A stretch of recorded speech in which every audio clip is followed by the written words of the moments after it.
In this next lesson, we are going to get into one of the more common blues rhythm riffs, for lack of a better description.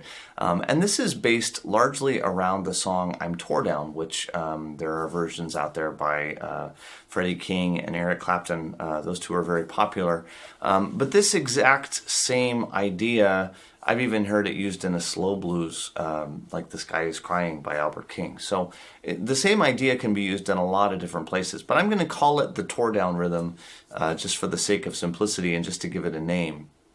And what we're going to be doing here is actually, instead of playing a whole chord, we're actually going to play bits and pieces of it. We're going to do what's called an arpeggio of the chord. So, and then we're going to do some variations from there. So let's start with take a listen to me playing all the way through this first example.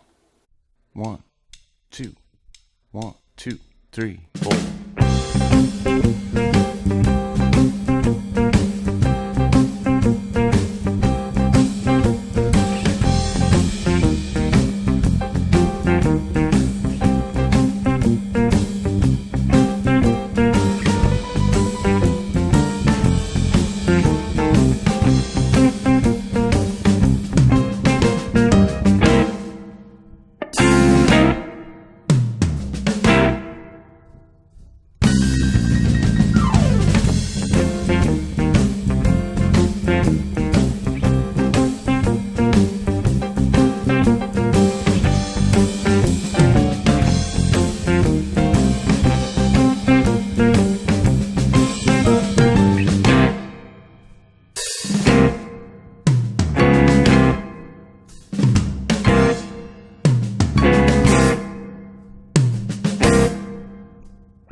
Okay, so as you can see, this is considerably longer than some of our previous examples. We're starting to get more into the idea of, creating, I'll say, a song out of it.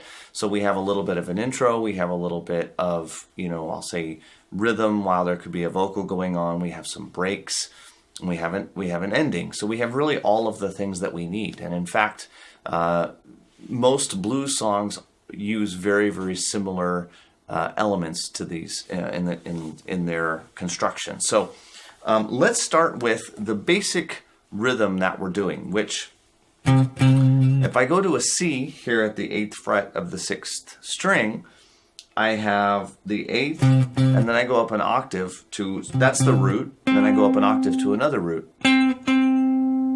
So I have 8 on the 6th string, C, 10th on the 4th string, C, then the B flat at the 8th fret of the 4th string, which is the 7th of the chord, and then the G at the 10th fret of the 5th string, which is the 5th of the chord. So root, flat 7th, 5th.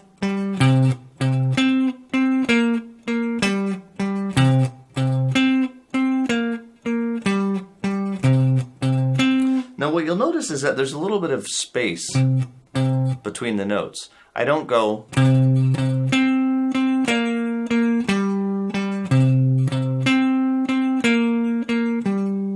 but instead I pulse a little bit.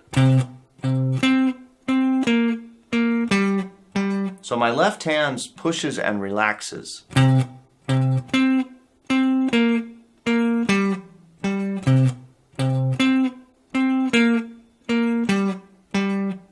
Now, from there I can move to wherever I want, like the F, way down at the 1st fret.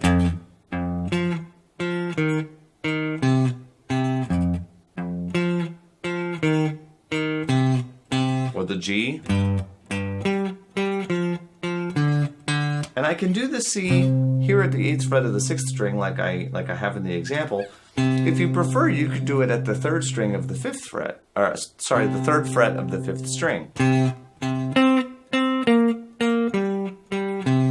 That's going to give you the same notes. It's a little bit different tone. You might hear that's a little mellower.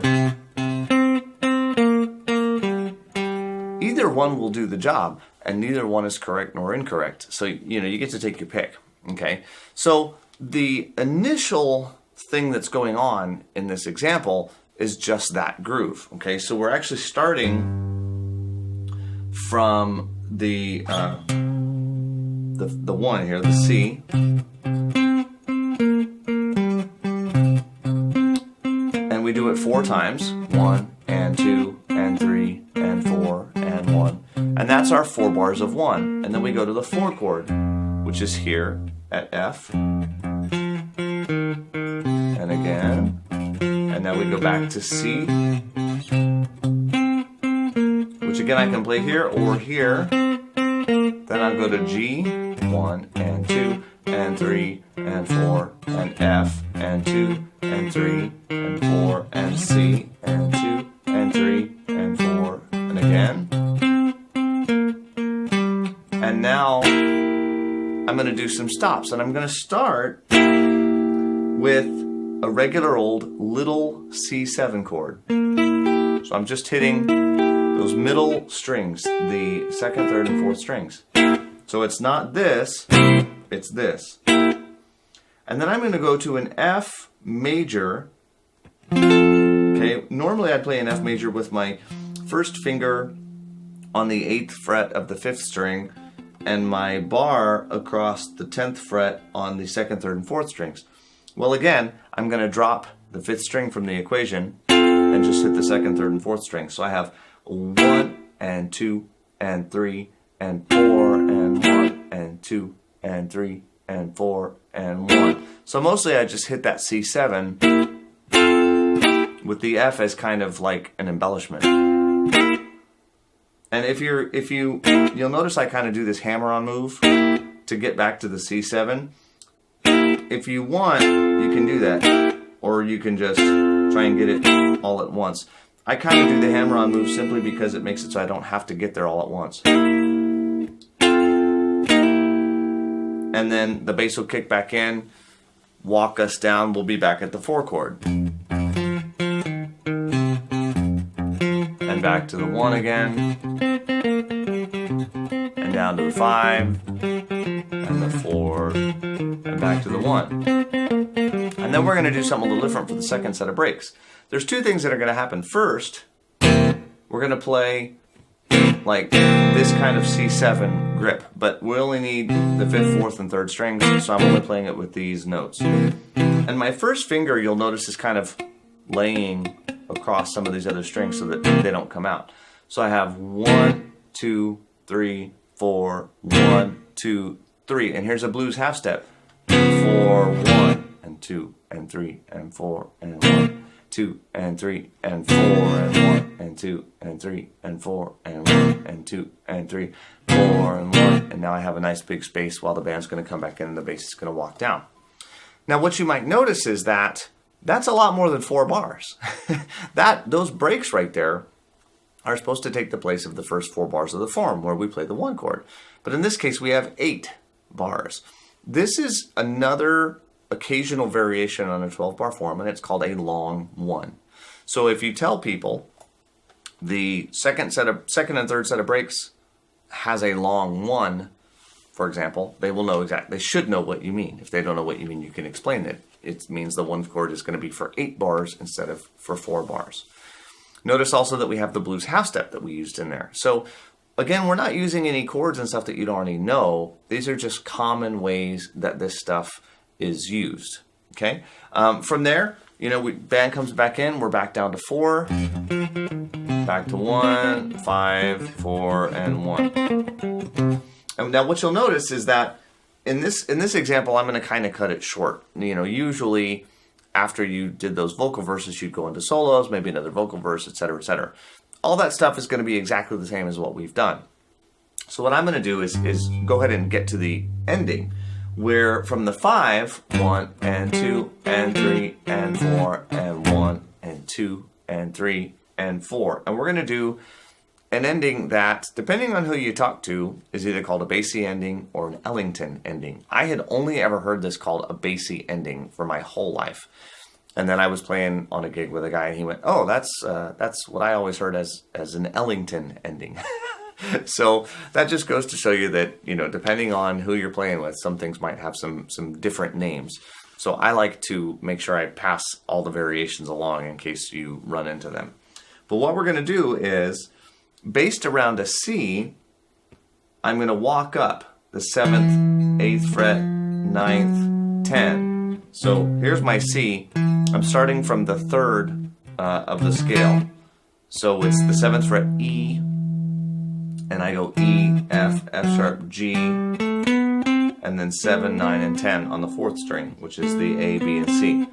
So 1 from the 5 again, 1 and 2 and 3 and 4 and 1 and 2 and 3 and 4 and 1 and 2 and 3 and 4 and 1 and 2 and 3 and 4, and then a C7, which I put here. It could be here, it could be a 9, it could be a 13, some of the other voicings that we're going to get into a little bit later on.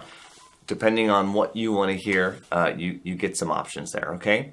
So notice that we have this riff that's going to move around between the different chords. We have some chord shapes that we've used previously. We have breaks. We have this one just starts right off the top. But sometimes a tune will start what we call from the 5. If you listen to the original recording of Tore Down, they actually start from the 5 chord bar, what would that be, 9, 10, 11, 12. So they play bars 9, 10, 11, 12, and then he starts at the beginning of the form. That's another common way to approach this. You don't have to, but it is another common way to approach this sort of thing. So let's, I have a slow and a full speed play along. Why don't you try and play it along with me right now?